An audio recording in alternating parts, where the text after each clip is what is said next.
এই মুহূর্তে যে জায়গাটাতে দাঁড়িয়ে রয়েছি এটাও কিন্তু একটা জমিদার বাড়ি। এই যে পিছনে দেখতেই পাচ্ছেন আপনারা। তো এই জমিদারের নাম ছিল কি মিয়া ভাই? পোদ্দার বাড়ি। আচ্ছা, পোদ্দার বাড়ি, মানে পোদ্দার ছিল যার কারণে এই জায়গাটাই, এদিকে একটু ঘুরে দেখেন, এই জায়গাটা হচ্ছে পুরো এই জায়গাটা পুরাটাই। হ্যাঁ, এই জায়গাটা কিন্তু পোদ্দার বাড়ি নামে পরিচিত, বুঝতে পারছেন? তো এই যে পোদ্দার বাড়ির বয়স কত মূলত? 60 বছর। 60। হ্যাঁ 60। আচ্ছা, আমাদের বাংলাদেশের অভ্যন্তরে অনেক জায়গায় কিন্তু জমিদাররা রয়েছেন যারা স্বাধীনতা পূর্বে বা ব্রিটিশ আমলের আগেও কিন্তু যারা ছিল তারা কিন্তু এভাবে মানে তাদের রাজত্ব কায়েম করছে তারা। মোটামুটি কিন্তু মানে তারা বিলাসবহুল জীবনযাপন করছে। এই বাড়িটা দেখলে বোঝা যায় বাড়িটা কিন্তু মডিফাই করা হয়েছে, মানে এটা কিন্তু অনেক পুরনো আর কি, কিন্তু এখন ছিল রং টং করা হয়েছে, তো এর জন্য মনে হচ্ছে না আর কি। তো আমরা একটু ভিতরের দিকে যাবো, আসেন।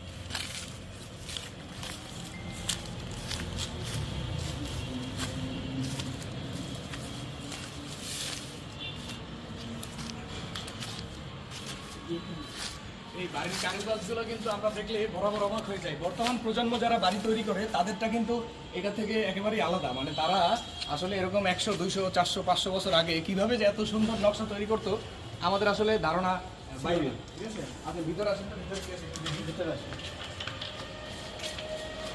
যেখানটা আমরা থাকতো আর কি বারান্দা বলছি। আচ্ছা, এইটাকে মোটামুটি বারান্দা হিসেবে বলা যায়। এই মানে এদিকে দেখেন কি সুন্দর করে কাজ করা। এটা কিন্তু তাদের আসলে রুচি ছিল কত সুন্দর। দেখতে হবে যে, আর এখানে একটা ঘর। ও আচ্ছা, তাদের ঘরগুলো দেখেন কি সুন্দর আসলে।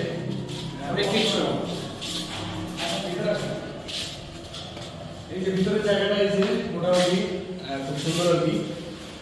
আর হচ্ছে সিঁড়ি কোথায়, এই যে একটা দরজা আছে এখানে, তারা এই যে জায়গাগুলো এখানে কিন্তু আসলে মানে জিনিসপত্র রাখতো, আসলে গুছাই রাখতে সুন্দর করে আর কি, ছোট ছোট জায়গায়। আচ্ছা, এই যে পোদ্দার ছিল ওরা কি মুসলিম ছিল নাকি? হ্যাঁ, মুসলিম ছিল। আচ্ছা আচ্ছা, মুসলিম ছিল। নাম কি ছিল তার? হ্যাঁ, কিছু একটা নাম তো ছিল। পোদ্দার ছিল। এদের পোদ্দার পদবি থাকে না, সেগুলো ছিল। বাড়িটা কিন্তু দোতলা। দোতলায় কি দিয়ে দেখবো? আপনার নিচতলা আছে, এদিক দিয়ে ঠিক আছে। আচ্ছা, আমাদের সিঁড়িটা হচ্ছে এই দিক দিয়ে। হ্যাঁ,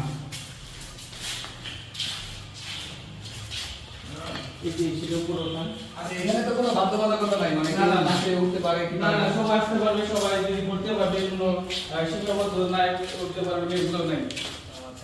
যার মন চায় আসতে পারবে। এখানে মানে পর্যটক আসে এখানে। হ্যাঁ, ঠিক আছে, মানে পর্যটন কেন্দ্র হিসেবে আছে এখন।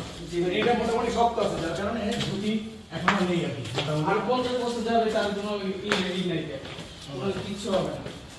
এই কিছু পুরো এই যে দোতলা সব এখানে আচ্ছা, আছে। এই দোতলার জায়গাটাও কিন্তু বেশ সুন্দর, ভারী সুন্দর আমরা দেখতে পাচ্ছি। খুব সুন্দর করে। এখানে আছে, বারান্দা আছে। আচ্ছা, ভিতরে যেমন আছে, মানুষ মনে হয় ছিল। ছিল।